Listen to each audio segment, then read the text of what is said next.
Chapter 1. The Man Who Disappeared. Logan Carter woke before sunrise, just as he always did. For a few quiet seconds, he stared at the ceiling of the master bedroom and listened to the familiar silence of the house. It felt ordinary at first. The soft hum of the climate control system, the distant sound of traffic beyond the floor-to-ceiling windows, the faint gray light of early morning slipping through the curtains. Everything appeared exactly the same. Then he noticed what was missing. There was no smell of fresh coffee drifting from downstairs, no gentle movement from the kitchen, no soft music playing somewhere in the background. Ethan was always awake before him. For 3 years, Ethan had greeted every morning the same way. Coffee waiting on the counter, breakfast prepared, a quiet smile. It had become such a constant part of Logan's life that he had stopped noticing it. Until now. Logan sat up and glanced toward Ethan's side of the bed. The sheets were smooth and untouched. He frowned. That was unusual. Ethan never left the house without saying something. Pulling on a shirt, Logan walked downstairs. The modern townhouse felt strangely hollow. The kitchen lights were off. The coffee machine was cold. The breakfast table was empty. No note sat beside his usual chair. No message appeared on the digital calendar Ethan maintained with meticulous care. Logan checked his phone. Nothing. No text. No missed call. No explanation. A small knot of irritation formed in his chest. Ethan knew better than to disappear without telling him where he was going. He moved through the house, checking each room. The art studio Ethan used on weekends stood silent. The guest room was empty. The small reading nook beside the library window sat untouched. Everything was perfectly clean, perfectly organized, and completely abandoned. Then Logan entered Ethan's dressing room. His irritation faded. Several hangers were empty. A suitcase was gone. So were a handful of personal items Ethan never traveled without. Logan's pulse slowed.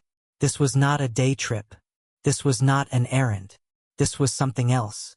His gaze landed on a small wooden box resting in the center of the dresser. He had never seen it there before. Walking forward, he opened it. Inside sat a silver wedding band. His wedding band, the ring Ethan had worn every single day since their marriage. Logan stared at it without moving. The air suddenly felt heavier.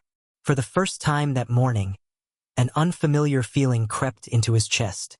Not anger, not confusion, fear. He picked up the ring carefully. Beneath it rested a folded piece of paper. His name was written across the front in Ethan's neat handwriting. Logan unfolded it. The message was painfully short. Logan, I think I forgot how to choose myself. So today I am finally learning. Take care of yourself. Ethan. That was all. No accusations.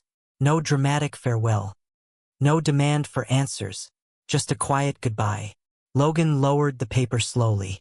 Across the room, sunlight began spilling through the windows, painting the empty space in gold. For 3 years Ethan had chosen him every single day. Every meal. Every holiday. Every sacrifice. Every compromise. Logan had never questioned it. Never examined it. Never imagined it could end. Yet standing alone in the silence Ethan left behind, holding a wedding ring that suddenly felt heavier than steel, Logan Carter realized something that terrified him. Ethan Brooks was gone, and he had absolutely no idea why. Logan remained standing in Ethan's dressing room long after the morning sun had climbed above the skyline. The silver ring rested in his palm while the letter lay open on the dresser. He read the few lines again and again, searching for some hidden meaning he might have missed. There was none. Ethan had always been honest, even when honesty hurt. If he said he was leaving, then he was gone. Yet the idea felt impossible. Ethan was woven into every corner of this house. Logan finally slipped the ring into his pocket and began searching for answers. The townhouse had never seemed large before, but now every room felt unfamiliar. He opened closets he had not looked inside for years. He checked drawers, cabinets, shelves, and storage boxes. The deeper he searched, the stranger everything became. Ethan had not left in anger. There were no broken objects. No signs of a rushed departure. Instead, it looked as though he had spent weeks preparing. Important documents were gone. Personal photographs had disappeared from frames. Several sketchbooks were missing from the studio. Even the collection of watercolor supplies Ethan treasured had been carefully packed away. Logan stopped in the art studio and looked around slowly. Sunlight streamed through the tall windows, illuminating paint stains scattered across the hardwood floor. An unfinished canvas rested on an easel in the corner. Ethan had worked on it only a few days earlier. Logan approached and studied the painting. It showed a quiet shoreline at sunset. A single figure stood near the water facing the horizon. There was something lonely about it that made his chest tighten. He had seen dozens of Ethan's paintings over the years, yet he could not remember the last time he had actually stopped to look at one. That realization bothered him more than he expected. His phone buzzed. For a brief second, he thought it might be Ethan. Instead, it was a message from his assistant reminding him about an executive meeting scheduled for later that morning. Logan stared at the notification before deleting it. The meeting no longer seemed important. He continued searching the house. Near noon, he entered the library. Ethan loved this room. While Logan spent evenings reviewing contracts and financial reports, Ethan would curl up in the oversized armchair beside the window with a novel balanced on his lap. The chair was empty now. As Logan walked past it, something caught his eye. A small leather notebook sat tucked between two books on the shelf beside the chair. He frowned. He had never seen it before. Pulling it free, he turned it over in his hands. The cover was worn from frequent use. There was no title, no label, only a faint indentation from years of handling. Logan opened the first page. His breath caught immediately. The handwriting belonged to Ethan. At the top of the page, beneath a date from nearly 3 years earlier, Ethan had written a single sentence. Today Logan smiled at me for the first time. Logan stared at the words. Then he turned the page. Another entry waited there. And another. And another. Thousands of ordinary moments recorded with quiet devotion. Sitting alone in the library, Logan slowly realized that hidden inside the notebook was a version of his marriage he had never truly seen. Logan sat motionless in the library as afternoon sunlight slowly shifted across the floor. The notebook remained open in his hands. At first, he had expected to find dramatic confessions or hidden resentments. Instead, the pages were filled with ordinary moments that somehow hurt more. He turned another page. Today Logan forgot his lunch again. I drove across downtown to bring it to him. He looked surprised to see me. Another page. Logan fell asleep on the couch while reviewing contracts. I covered him with a blanket. He never woke up. Another page. Logan remembered my birthday this year. He was 3 days late, but he remembered. I think that still counts. Logan swallowed hard. The entries continued for years. Small observations. Quiet hopes. Tiny disappointments. There was no bitterness in the words. No accusations. Ethan had written about their life with the same gentle patience he brought to everything else. Yet as Logan kept reading, a pattern emerged. Ethan was always present in the memories. Logan was often absent. Physically present, perhaps, but somewhere else in his mind. Focused on meetings, investors, acquisitions, deadlines, goals. There was one entry that stopped him completely. Today Logan came home after midnight. He apologized for missing dinner. He looked exhausted. I wanted to tell him about the art exhibit that accepted my work, but he was so tired. Maybe tomorrow. Logan stared at the sentence. He had no memory of that conversation. None at all. His gaze dropped to the date. The entry had been written nearly 2 years earlier. He flipped forward, searching for another mention of the exhibit. There was nothing. No celebration. No follow-up. No success story. Only silence. A strange feeling settled over him. Ethan had once spoken constantly about painting, about opening a gallery one day, about teaching art classes for children and community groups. Logan remembered hearing those dreams. He just had never paid attention to what happened afterward. Rising from the chair, he carried the notebook upstairs. For the first time, He entered Ethan's office not as a husband looking for clues, but as a man trying to understand someone he thought he already knew. The room was neat and orderly. Sketches lined one wall. Framed paintings leaned against another. In the bottom drawer of Ethan's desk, Logan found a thick folder. Inside were letters from galleries across the country, invitations, scholarship offers, residency programs, exhibition opportunities. Some were recent, others dated back years. Many remained unopened. Logan lowered himself into Ethan's desk chair. One letter caught his attention. It was from a prestigious arts foundation in California. The acceptance letter congratulated Ethan on receiving a fully funded artist residency. The date was almost 3 years old. Logan remembered that month clearly. It was when they had first moved into this townhouse after their wedding. Ethan had never mentioned the offer. Or perhaps he had, and Logan had not listened. For a long time, Logan simply stared at the papers spread across the desk. Then he finally understood something the notebook had been trying to tell him. Ethan had not disappeared overnight. Piece by piece, dream by dream, sacrifice by sacrifice, he had been fading from his own life for years. And Logan had never noticed. If this story touches your heart, do not forget to subscribe, leave a comment, and join us for the next chapter. Chapter 2. The Life Logan Never Saw. The following morning, Logan arrived at Carter Industries before sunrise, but instead of heading to the executive floor, he sat alone in his office with Ethan's notebook open on his desk. His inbox was overflowing. Several urgent meetings had already been scheduled. Yet for the first time in years, none of it felt important. His attention remained fixed on the pages Ethan had written. He turned to an entry from nearly 2 years earlier. Today Logan forgot our anniversary. I do not think he meant to hurt me. He simply has too many things pulling him in different directions. I left the cake in the refrigerator. Maybe we can celebrate next week. Logan closed his eyes. He remembered that week. A major acquisition had nearly collapsed at the final stage.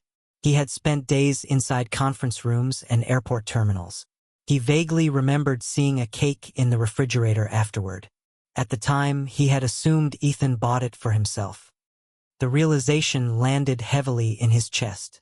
Throughout the morning, fragments of their life kept returning to him. Ethan waiting by the front window during winter storms. Ethan sending messages asking if he had eaten lunch. Ethan quietly sitting beside him during endless nights of paperwork. Logan had always viewed those moments as part of the background of his life. He had never considered what they cost Ethan. Around noon, a familiar knock interrupted his thoughts. Noah Carter stepped into the office carrying 2 cups of coffee. Logan's younger brother stopped almost immediately. "You look terrible," Noah said. Logan managed a humorless laugh. Ethan left. Noah froze. The concern on his face was immediate and genuine. "What do you mean he left?" Logan explained everything. The empty house, the ring, the letter, the notebook. Noah listened without interrupting. When Logan finished, silence settled between them. Finally, Noah lowered his coffee cup onto the desk. "I always wondered if this day would come." Logan looked up sharply. "What does that mean?" Noah hesitated. "It means Ethan spent years making your life easier while pretending he needed nothing in return." Logan frowned. "If you knew something, why did you never tell me?" Noah leaned back in his chair. "Because every time I tried, you were busy." The answer stung because it was true. Noah studied him for a moment before speaking again. "Do you remember the charity fundraiser 3 years ago? The one held at the Harbor Arts Center?" Logan nodded slowly. That event had taken place shortly before their wedding. "Ethan had a painting featured there," Noah said. "One of the buyers offered him a private commission worth more money than he had ever earned from his artwork." Logan blinked. He had never heard that story. Noah continued. "He turned it down because the project would have required 6 months of travel. He said he wanted to stay close to you while you were building the company." Logan stared at him. Another sacrifice. Another dream quietly abandoned. Another piece of Ethan's life he had never known existed. And for the first time since Ethan disappeared, A troubling question entered his mind. If Ethan had given up so much to stay beside him, what finally convinced him that leaving was the better choice? The question refused to leave Logan's mind.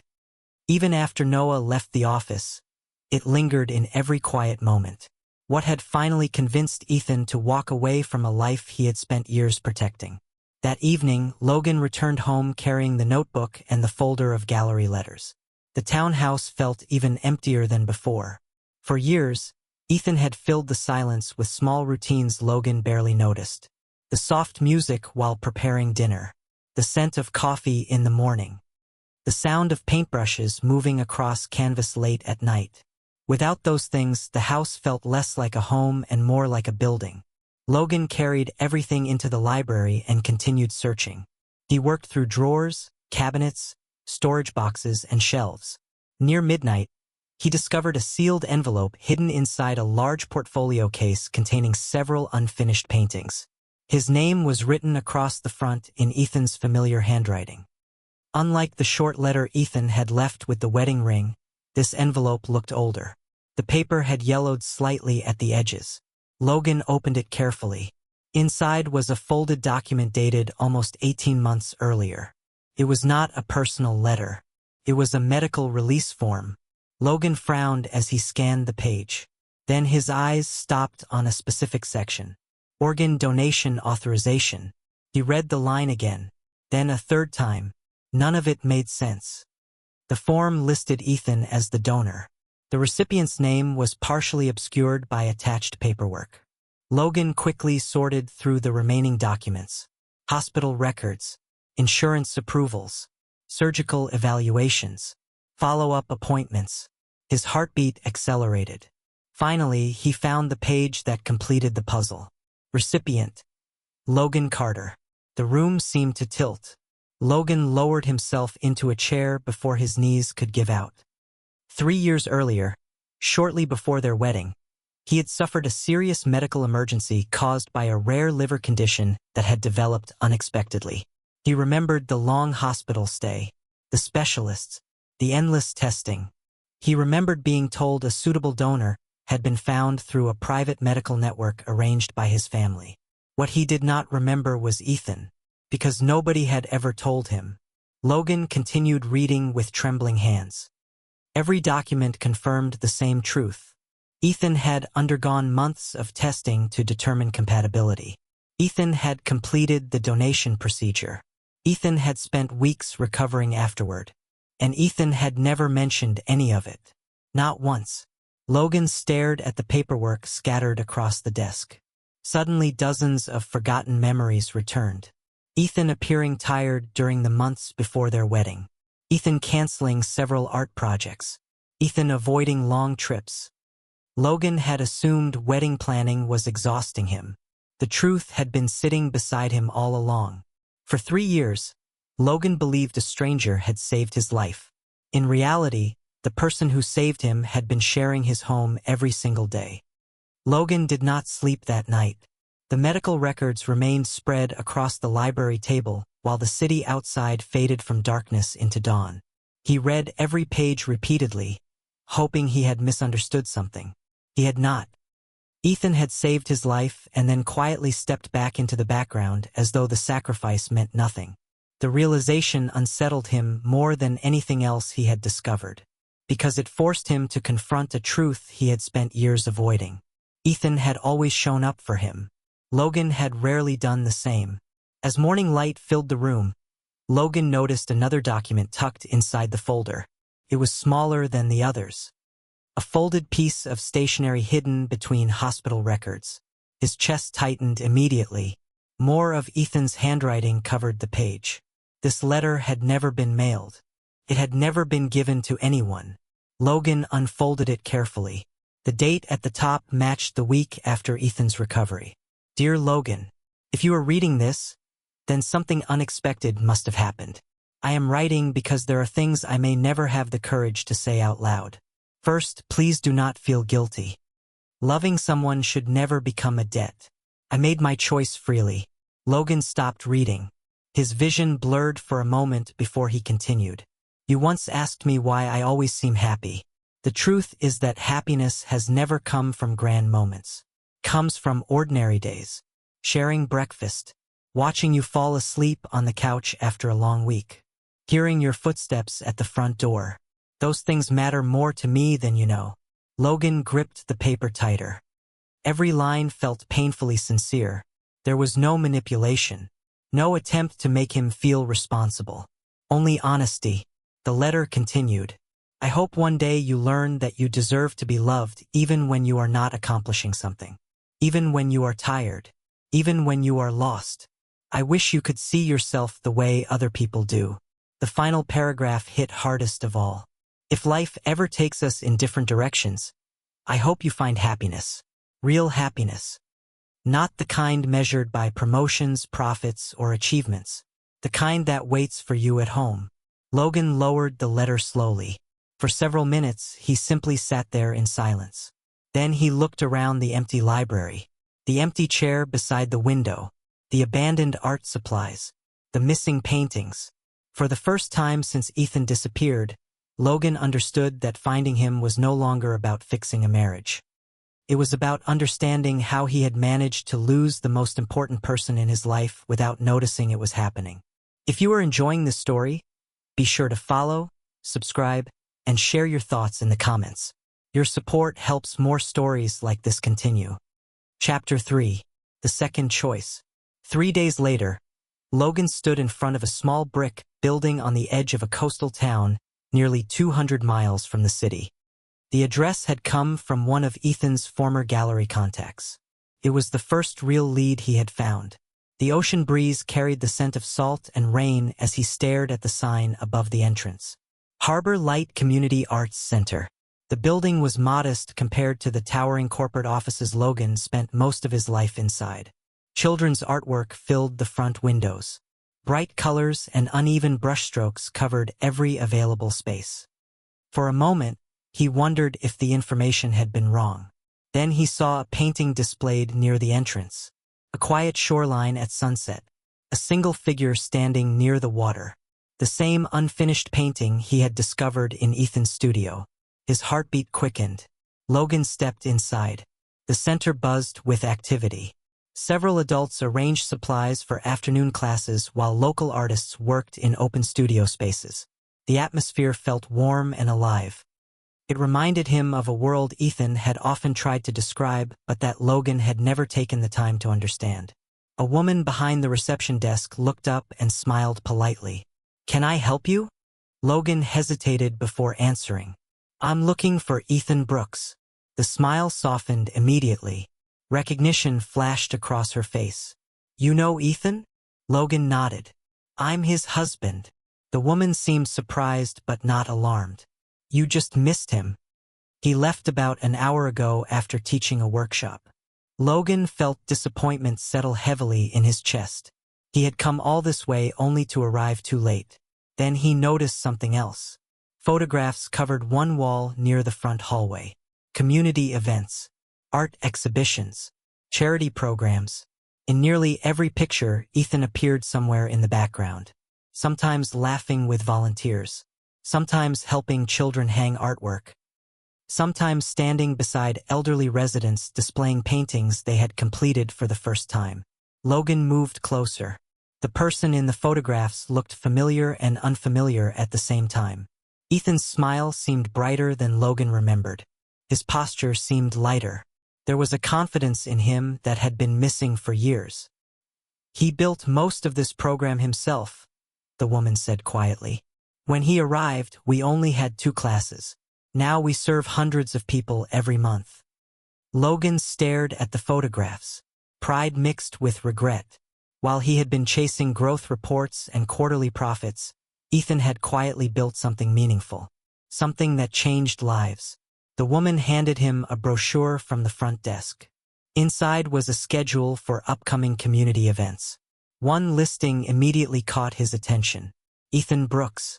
Featured artist reception. Saturday evening. Harbor Light Gallery. Logan checked the date. The event was tomorrow.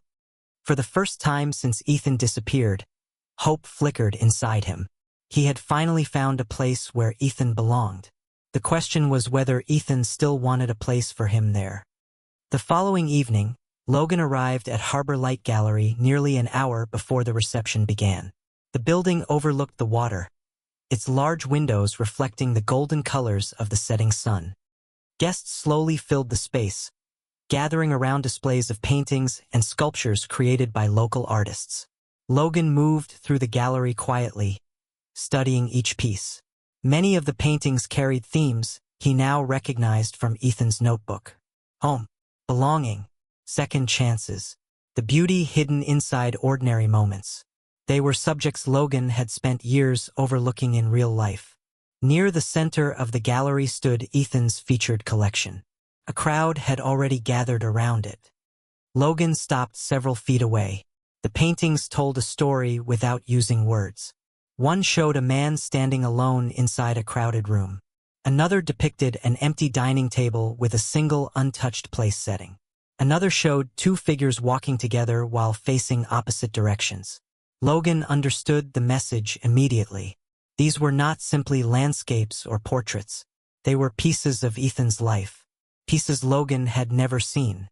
"I wondered if you would come." The familiar voice reached him from behind. Logan turned. For a moment, neither of them spoke. Ethan looked different than he remembered. Not physically. The same soft brown hair. The same thoughtful eyes. The difference was something deeper. He seemed lighter, more certain of himself, more at peace. Ethan held a small event program in one hand. There was no anger in his expression. No resentment. Only calm. Somehow that made the moment even harder. "I found your gallery," Logan said quietly. Ethan nodded. "I can see that." Another silence followed.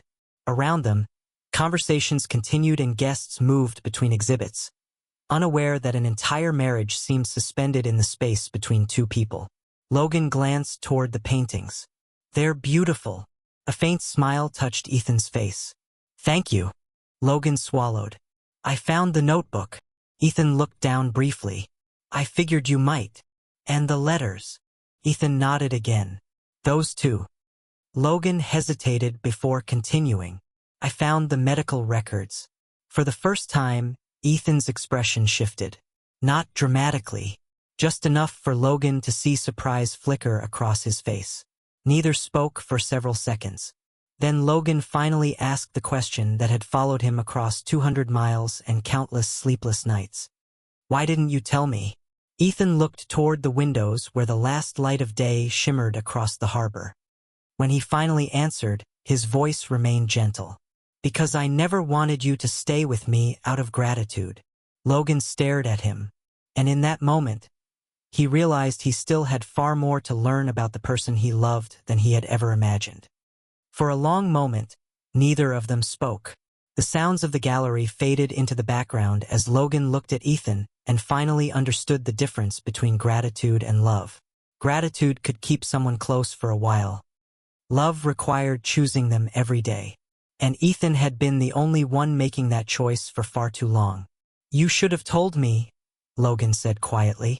Ethan smiled sadly. "Would it have changed anything?" Logan opened his mouth, but no answer came, because he honestly did not know. 3 years ago, he would have thanked Ethan. He would have promised to do better. Then he would have returned to work and continued living exactly the same way. Ethan saw the realization on his face and nodded gently. "That is why I never said anything." Logan lowered his eyes. For the first time in his life, he stopped trying to defend himself. He stopped searching for explanations. Instead, he simply told the truth. "I failed you." Ethan looked surprised. Logan continued. "Not because I did not care. I cared more than I knew. I failed you because I thought having you beside me was permanent. I thought there would always be another dinner, another weekend, another chance." The silence that followed felt different, lighter, honest. Ethan looked toward the paintings displayed around them. "Leaving was the hardest thing I have ever done." Logan felt his chest tighten. "Then why did you do it?" Ethan met his gaze. "Because one morning I realized I had spent 3 years choosing you while forgetting how to choose myself." Logan nodded slowly. For the first time, he truly understood. The evening ended without dramatic promises or impossible declarations. They talked, really talked, about the years behind them and the uncertainty ahead. When the gallery finally closed, they walked together along the harbor. The ocean stretched endlessly beside them while the lights of the town reflected across the water. 1 year later, Harbor Light Community Arts Center opened a new wing dedicated to local artists. Ethan served as director of the program. Logan became one of its largest supporters, often spending weekends volunteering at events instead of hiding behind conference room doors. They no longer lived in the city townhouse. Instead, they shared a smaller home near the coast, filled with paintings, books, and the ordinary moments Ethan had always treasured. One evening, as they watched the sunset from their back porch, Logan reached for Ethan's hand. This time, Ethan did not have to choose alone. After everything they had lost and everything they had learned, they finally chose each other.